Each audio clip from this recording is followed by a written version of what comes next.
And we back.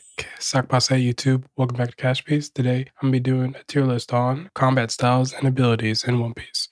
So we got hockey, we got devil fruits, we got martial arts. So let's get down to it. Alright, so we're starting off with ancient zones. Ancient zone devil fruits. So let's see, where are we gonna put this? So when we think of ancient zones, we got queen here. Think of queen, we think of king, we think of the Toby Ropo, X Drake. Relatively powerful people, but none of them were awakened, were they? I don't think so. So we didn't really get to see an awakened ancient zone user. So I'm gonna put them in B for now, just as like a baseline, because these are powerful double fruits. I'm gonna put them in B as a baseline, and then we'll kind of work around and see if I need to move shit up or down. So let's go. All right, we got armament hockey. So armaments, I'm gonna set this right in A because it's just super versatile. You can upgrade this multiple times. Are the upgraded versions on here? That's a good question. Okay, yes. So regular armament hockey, I'm gonna put it in A for now. I might move it down to B. I might leave it here.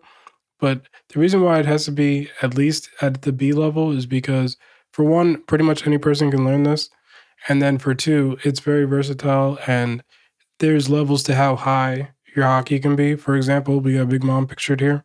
Her and Kaido already have like their bodies that are just so durable by themselves. But with armament hockey, it's almost impossible to damage either of them. So I'm going to put it in A for now. All right, we got Art of Weather. So I'm guessing this is Nami's abilities for the most part. This looks like this is pre-Zeus. Is this Ennie's lobby? Yeah, this is Ennie's lobby. So, shoot, this is before she went to Witheria during the time skip and everything, too. She ain't got Zeus? Like, sheesh. I don't want to put it in F because it can be useful, but I mean, Nami kind of stopped getting real fights for a reason. And this is about combat styles and abilities. I'm putting it in D for now because truthfully, like, maybe in somebody else's hands this would be good, but the way that we've seen it, it isn't super powerful like that. We got Blackleg style. We got Sanji's fighting style, his martial arts. So I'm going to put this in C for now because even before Sanji learned hockey, he was pretty good with this, and he still uses this as his fighting style. You know what I'm saying? But I got Queen here, and he kind of beat him with that, using that style. I'm going to leave it in C. We got Conqueror's Coding. Going straight into S because Conqueror's Coding is the top tier ability that only a handful of people got. Luffy just got it. And there's people that have Conqueror's Hockey, which we got lined up next, actually, right here. And just the regular Conqueror's Hockey. But not everyone has the Conqueror's Coding. So to talk about Conqueror's Hockey, like the regular version, I'm going to put it in D also. Because I mean, it can be useful for just knocking fodder out, but against anybody that has like a strong will themselves, it's not really super useful. I would say that the weather power is more useful in some cases, and the Blackleg style for sure. If it's a bunch of fodder that you just need to get out of your way, you know, Conqueror's Hockey, that's pretty good, right? Yeah, we got Electro. Electro. This is used by the Minks. You see now, if this was Sulong, this might be a little bit different. Sulong does incorporate Electro, but at the same time, I'm trying to think. So, what do we see better feats out of? Electro itself or the weather powers? I'm gonna put it in C because most of the Minks are pretty strong. They all incorporate it into their fighting style, but it's not quite up here. All right, we got Fishman Karate. I might be a little biased here. It's going to be. I might be a little biased. Jinbei's fighting style is going to be, but it's also very versatile. And if it's underwater, forget about it.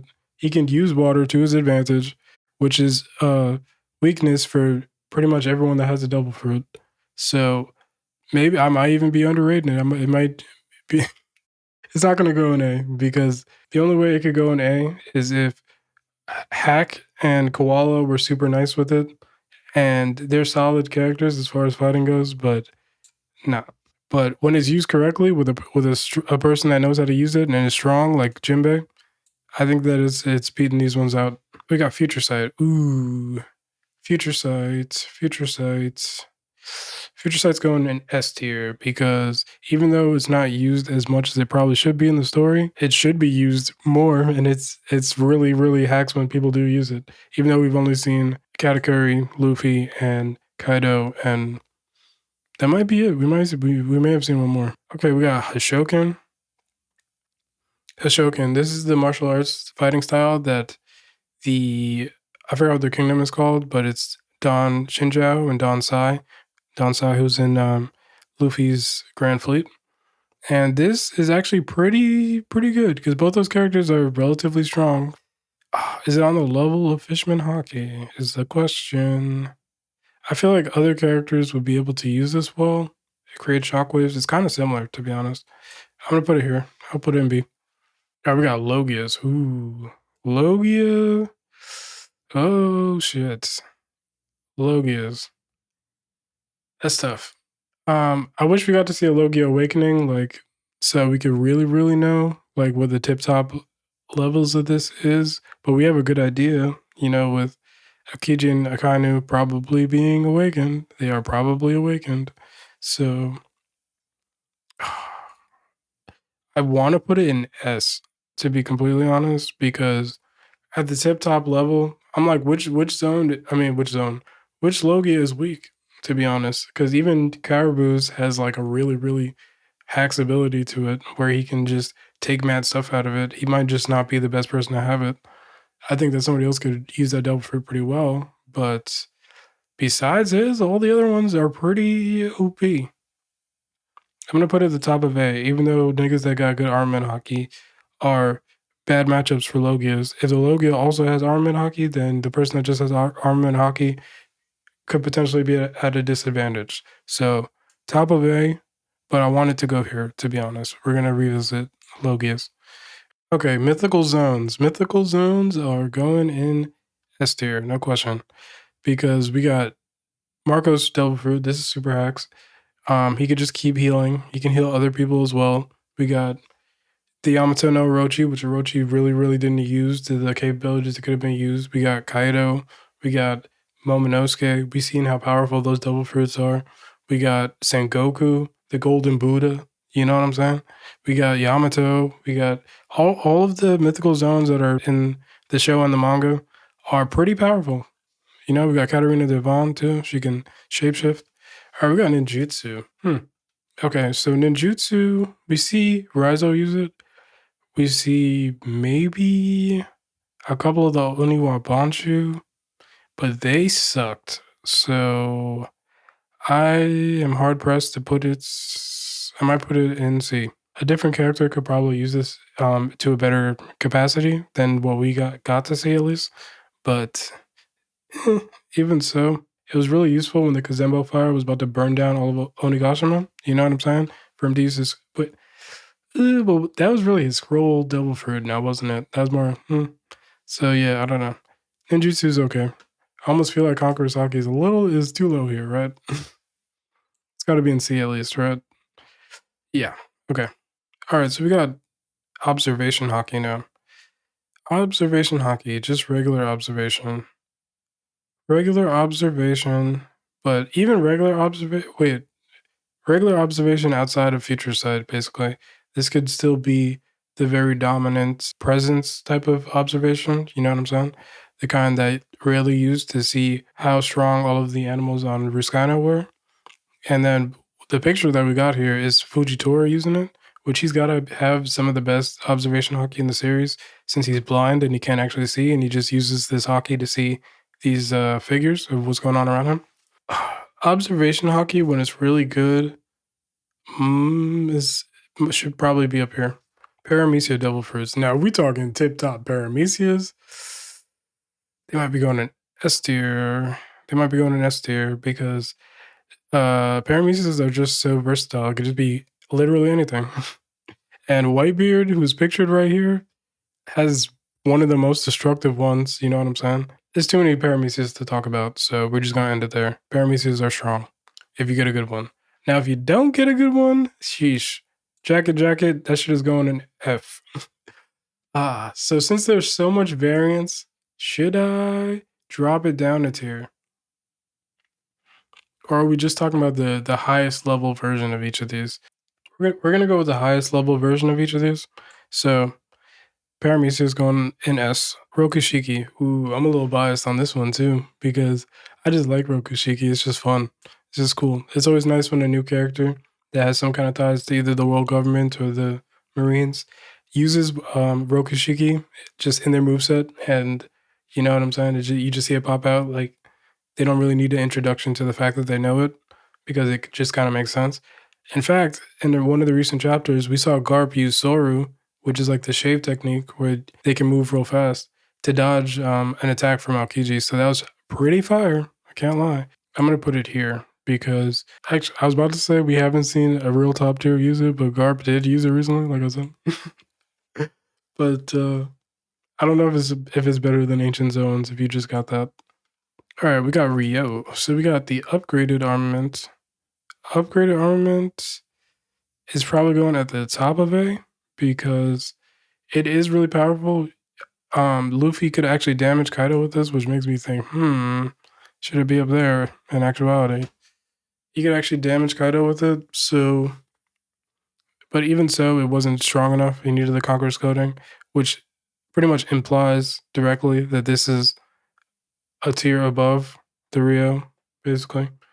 So I'm gonna leave it at the tip top of A because Rio is really good, but we also seen some not as strong characters using Rio, like the Scabbards, and it by itself isn't gonna put you on the level of someone that might have like the Guru, the Quake fruit that Whitebeard has here, or Brawling with a Kaido, Conqueror's Coding, or Kaido's Delta Fruit itself, or Future Sight, which can keep you a step ahead if you're able to use it well. We got Sniping. Okay, so Sniping hasn't really gotten its flowers to the level that it probably should in the story. But again, we're talking about the tip top versions of each of these. So the tip top version of Sniping, I'm thinking Van Augur, I'm thinking Yasop. I'm hoping we get a couple more sometime. You know what I'm saying? But again, these are two characters we haven't seen too much from, which makes it annoying now, doesn't it? Sniping at its highest capability is probably we haven't seen too much. We haven't seen too much, which is annoying because I want Ben Beckman might have sniping ability as well. Who knows? But sniping's the hardest thing to place because I got the King of Snipers here. We ain't on Sniper Island, but I think the highest version is probably at least up here. Okay, we got Special Paramecius Devil Fruit.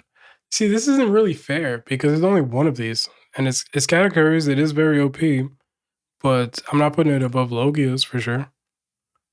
I don't even know if I could put it above Arm and Hockey. I think I should. I think all of the Devil Fruit classes that are the tip top versions are crazy. Should kind of go slightly above Armament and Observation Hockey, but not above all of the upgraded versions potentially. I don't think it's better than Logia's Swordsmanship. All right, so if you didn't see, I just recently did a Swordsmanship tier list. I also did a Hockey one. You can check that one out too. Swordsmanship, just by itself, there were some really weak swordsmen on the list also. So I don't know if Swordsmanship just by itself is super strong. Let's go on here. I'll put it ahead of Fishman Karate, but that's pretty much it. Okay, we got regular zones. Regular zones. I think regular zones are going right here because it's definitely got to be below ancient, no question. I think that Roku Shiki, you can be a little bit more versatile as well as swordsmanship. All of these combat styles or techniques or martial arts are kind of hard to place when you're putting up against a strong ass leopard fruit or something like that. I'm trying to think of some of the other zones, but none of them are super powerful. There's a reason why we've seen hella ancient zones in the arc that was about zone fruits and not really these ones. So I think I'm gonna leave that right there. All right. So we gotta put this in order now. Conqueror's Coding at the front. Mythical zones probably right here. Paramecius. Future Sight Rio. Logia. Special Paramecius. Oh, I know niggas gonna kill me because I got Paramecius up here and Special Paramecius down here. We have only seen one. We've only seen one. And Whitebeard's Fruit is digging on this one. I'm sorry. Armament Hockey Observation, Ancient Zone. This is the tier that I'm not so sure about. Let me look. Roku Shiki, Swordsmanship, Zone, Fishman Karate, Hashokan Sniping, Blackleg, Conqueror's Hockey, Electro, Art of Weather Ninjutsu. Yeah, I think that's fine. So, do all the YouTube things, like, comment, subscribe, and until next Tuesday,